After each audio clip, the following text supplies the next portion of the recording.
Mabrika! Welcome to Casa Areyto's Conuco. Well, I'm not in my conuco right now, but I did want to tell you about a plant that I've been growing in my conuco for a while now, about 10 years now. So when we first moved into our home, we met one of our lovely neighbors and she said, "Hey, are you growing? Do you want rhubarb?" I, at that point, had never even had a strawberry rhubarb pie. I didn't know what the plant looked like. I just knew that you could use it in pies. So I said, yes, absolutely. So she drops off this gigantic bag that weighed what I thought was like a ton. And it was a root of the rhubarb. So we stuck it in the ground and sure enough, we start getting rhubarb. And it's been there ever since. It is a perennial plant. That is, it comes back year after year. And you can use the stalks of the plant to do all kinds of wonderful things.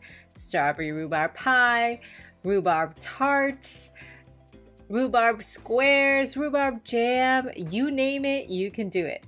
It is hard to eat by itself because it is very tart, but you can use it in desserts. So, why am I talking about rhubarb? It is not indigenous to the Americas, but it does have an interesting history.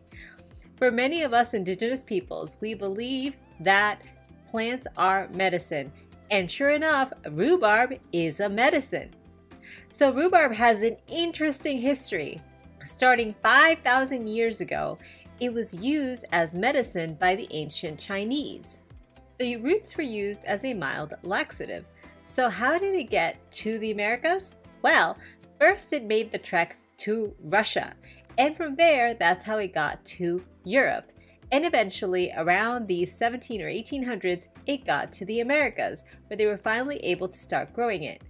It grows really well in cold climates because rhubarb needs 7 to 9 weeks of cold in order for it to then start growing again in spring. This year my rhubarb has been growing like crazy. It is the beginning of May and I already have a bunch of rhubarb to make a bunch of pies. And I usually like to wait until June for strawberry season to then make my strawberry rhubarb pie. But I'm not complaining. One important thing to note about rhubarb is that the leaves are toxic. You cannot eat that.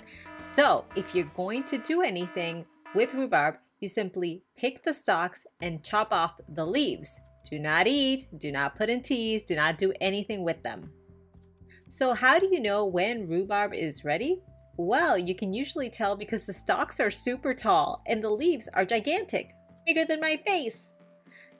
You look at the stalks, and if you see that the stalks are reddish or pink, then you know that they're ready. Sometimes the big stalks will still look kind of green at the top, and that's okay.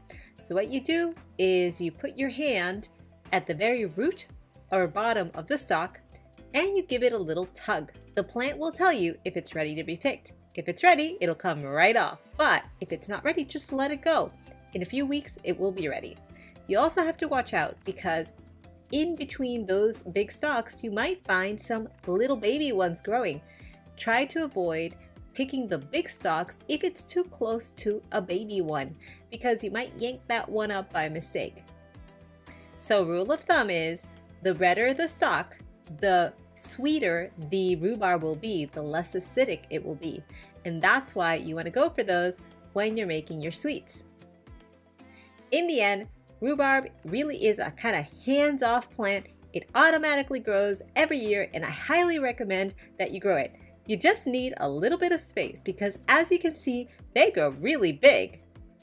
I hope that this has inspired you to grow some rhubarb. In the meantime, happy planting!